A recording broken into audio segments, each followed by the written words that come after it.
নন্দলালাকে নিজের মতন করে স্নান করালাম। আজকে মনটা খুব ভালো লাগছে লাল্লাকে স্নান করিয়ে। প্রতিদিনই করাই, তবে আজকে জন্মাষ্টমী সুন্দর করে পঞ্চামৃত দিয়ে স্নান করালাম। স্নান করিয়ে তার বস্ত্র সব সুন্দর মতো পোশাক সব তাকে মুছিয়ে সব বস্ত্র বার করলাম, করে তাকে সব পরালাম। কেমন লাগছে বলো নন্দলালাকে? সম্পূর্ণ সব পোশাক, নতুন পোশাক সব এনেছি কাল রাতে, সব তোমাদের সঙ্গে শেয়ার করেছি। ওটাও কেমন লাগছে বলো।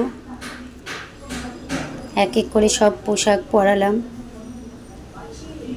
গলার হার, কানের মুকুট, হাতের বাঁশি। মুকুটটা খুব ছোট আনা হয়ে গেছে, বুঝতে পারিনি, তাই আর পাল্টালাম না, একটু হাত দিয়ে বড় করে নিয়েছি। এবার সম্পূর্ণ দুজন আছে বড় বড় মাটির গোপাল, তাদের সাজালাম। অনেক গোপাল আমার ঘরে ছোট ছোট, সবাইকে বস্ত্র পরিয়ে সাজসজ্জা করিয়ে। দেখো কেমন লাগছে, ভালো লাগছে বলো সবাই। মনের মতন করে সাজিয়েছি। ওটা বাড়ির গোলাপ, আজকে ফুটেছে। সব ঠাকুর সুন্দর করে সাজিয়ে কেমন লাগছে বলো।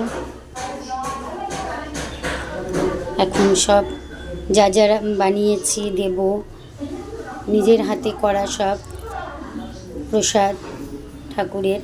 লুচি করেছি, সুজি করেছি, এখানে মালপোয়া, তালের বড়া, ফল বানিয়ে দিয়েছি, সব নিজের হাতে করেছি। মিষ্টি এনে দিয়েছি, এটা সুজি, এখানে তালের বড়া, এখানে আছে মালপোয়া, এটা হচ্ছে লুচি, সব নিজের হাতে বানিয়ে এতক্ষণ ধরে দিলাম। এখন বাজে 1:10। এখন আমি পুজো দিতে বসেছি, এখন পুজো করব। কেমন হয়েছে বলো, আমার লাল্লাকে কেমন লাগছে।